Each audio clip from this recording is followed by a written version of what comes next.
maamulka gobolka Saraar iyo kan degmada Caynaba ayaa soo dhaweyn waxay u sameeyeen agaasimaha loo soo magacaabay cisbitaalka guud ee magaalada Caynaba ee dhawaan ay soo magacawday dawladda Somaliland.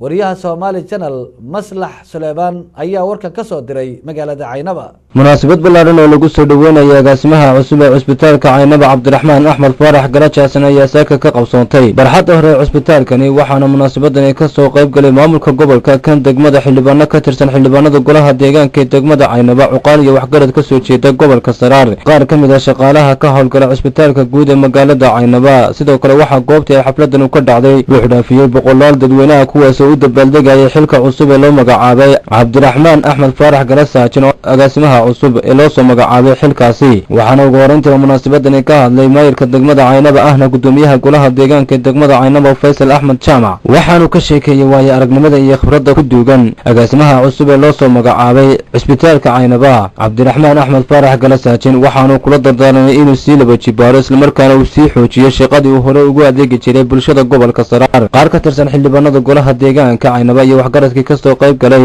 oo halkaasi ka hadlay ayaa waxa ay ka dhawaajiyeen qofka iyo dadaalka uu sameeyo way u abaal gudaan dalku uu abaal gudaa dalka dhulka ay ku nool abaal gudaa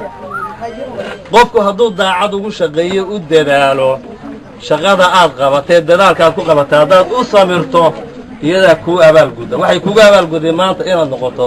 agaasimihi cisbitaalka degmada Caynaba gobolka Saraar agaasimaha cusub ee la soo magacaabay Cabdiraxmaan Axmed Faarax Garajaasan oo munaasabada ka hadlay ayaa ka soo qayb galayaasha uga mahad celiyay saxabka maamuuska sharafta leh u soo xaadireen munaasabadani lagu soo dhaweynayay waxaanu ka sheekeeyay qorshihiisa waxqabad haddii ilaahay idhaahdo sidii aad horey ugu shaqayn jiray iyo si labanlaababa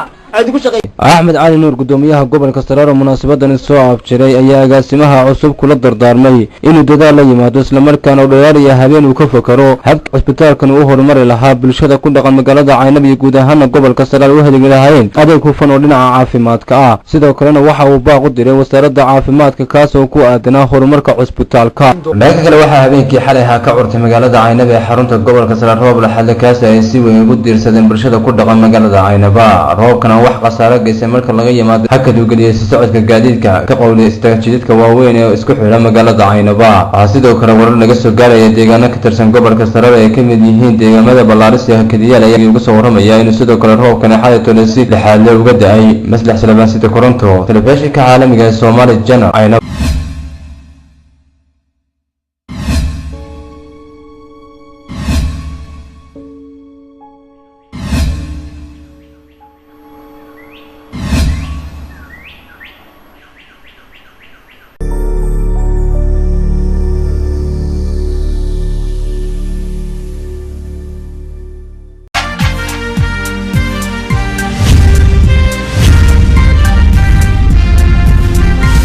maamulka gobolka Saraar iyo kan degmada Caynaba ayaa soo dhaweyn waxay u sameeyeen agaasimaha loo soo magacaabay cisbitaalka guud ee magaalada Caynaba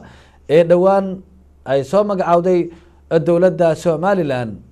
wariyaha Somali Channel Maslax Suleeban ayaa warkan ka soo diray magaalada Caynaba. munaasabad ballaaran oo lagu soo dhaweynaya agaasimaha cusub ee cisbitaalka Caynaba Cabdiraxmaan Axmed Faarax Garajaasan ayaa saaka ka qabsoontay barxadda hore ee cisbitaalkani waxaana munaasabadani ka soo qayb galay maamulka gobolka kan degmada xildhibaano ka tirsan xildhibaanada golaha deegaanka ee degmada Caynaba cuqaal iyo waxgarad ka soo jeeda gobolka Saraar qaar ka mid ah shaqaalaha ka howlgala cisbitaalka guud ee magaalada Caynaba sidoo kale waxa goobta ay xafladan ka dhacday wuxuu dhaafiyay boqolaal dadweynaha kuwaas oo u dabaaldegaya xilka cusub ee loo magacaabay Cabdiraxmaan Axmed Faarax Garajaasan agaasimaha cusub ee loo soo magacaabay xilkaasi waxaana ugu horeyntii munaasabadani ka hadlay maayirka degmada Caynaba ahna gudoomiyaha golaha deegaanka ee degmada Caynaba Faysal Axmed Jaamac waxaanu ka sheekeeyay waayo aragnimada iyo khibradda ku duugan agaasimaha cusub ee loo soo magacaabay cisbitaalka Caynaba Cabdiraxmaan Axmed Faarax